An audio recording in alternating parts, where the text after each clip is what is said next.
The Ural Mountains, February 1959. A group of 9 experienced hikers vanished. They were never seen alive again. Their story became one of the most perplexing unsolved mysteries in history, the Dyatlov Pass Incident. The hikers were students and graduates from the Ural Polytechnic Institute. Led by Igor Dyatlov, they were on a challenging skiing expedition. Their goal was to reach Otorten, a mountain known as Don't Go There in the local Mansi language. This ominous name would prove tragically fitting. The group faced brutal conditions, freezing temperatures, heavy snowfall and challenging terrain, but these were seasoned hikers, well-equipped and prepared for the harsh environment. What they encountered on that mountain was far beyond any expected danger. Their disappearance remained a chilling enigma.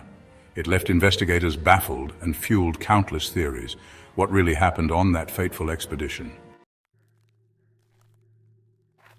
Weeks passed with no sign of the hikers. A search party was finally assembled. They made a grim discovery on the slopes of Kholat Syakhl, also known as Dead Mountain. The hiker's tent was found abandoned. It was partially collapsed and buried under snow. The tent itself held disturbing clues. It had been cut open from the inside, as if the occupants had fled in a desperate panic. Belongings, including shoes and supplies, were left behind.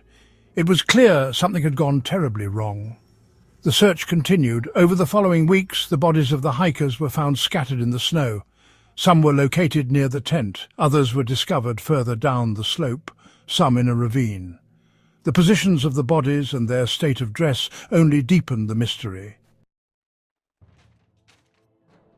The hikers' cause of death was a combination of hypothermia and severe injuries. But it was the nature of these injuries that shocked investigators. Some victims had fractured skulls and broken ribs, injuries typically associated with a powerful force. Even more disturbing, some bodies were missing eyes and tongues. These injuries pointed to a level of violence that defied explanation. Adding to the strangeness, traces of radioactivity were found on some of the hikers' clothing. Further fueling the mystery, other hikers camping in the area that night reported seeing strange orange orbs in the sky. What were these glowing lights? Were they connected to the hiker's fate? The bizarre details only amplified the chilling nature of the case. Section 4. The avalanche theory, fact or fiction? The initial Soviet investigation, shrouded in secrecy, concluded that the hikers had died from an unknown compelling natural force. Many believed this was a way to avoid admitting a lack of answers. Over the years, numerous theories emerged, each attempting to explain the tragedy on Dead Mountain. One of the most persistent theories was an avalanche. Could a sudden snowslide have swept through the campsite, burying the hikers and causing the horrific injuries? While the location of the tent on a relatively flat slope seemed to contradict this, the possibility remained. The avalanche theory, however, faced significant challenges.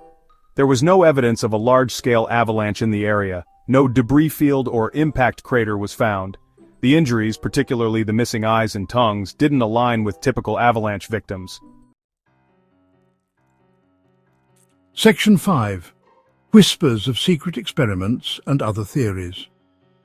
With the avalanche theory facing scrutiny, alternative explanations took hold. Some suggested the hikers had stumbled upon a secret military testing ground and become victims of an accident or cover-up. The presence of radioactivity on their clothing fueled this speculation. Others pointed to more outlandish possibilities. Could the hikers have been attacked by the Menzi tribesmen, the indigenous people of the region?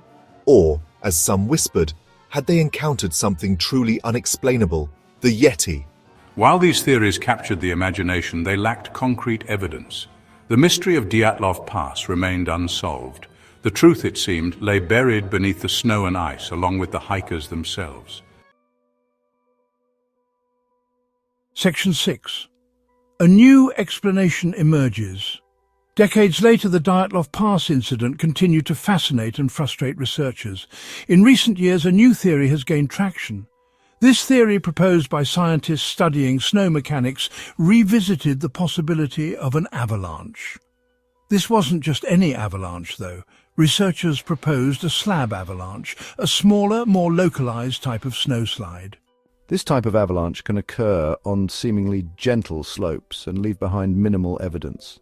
According to this theory, the hikers themselves may have inadvertently triggered the avalanche. By digging into the snow to pitch their tent, they could have weakened the snowpack above, leading to a delayed collapse. Computer simulations supported this theory, showing how a slab avalanche could have caused the observed injuries. The hikers' bedding, placed on top of their skis, would have created a rigid platform, amplifying the impact of the snow. Section 7. The mystery endures.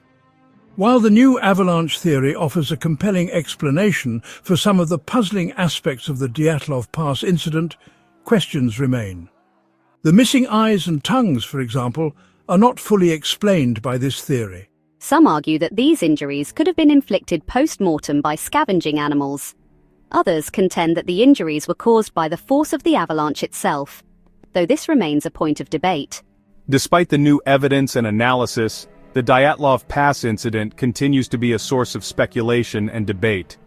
Did a freak avalanche seal the hikers' fate, or does a more sinister explanation lie hidden in the frozen wilderness? The mystery endures, inviting us to examine the evidence, consider the theories, and draw our own conclusions. What do you think happened on that fateful night on Dead Mountain?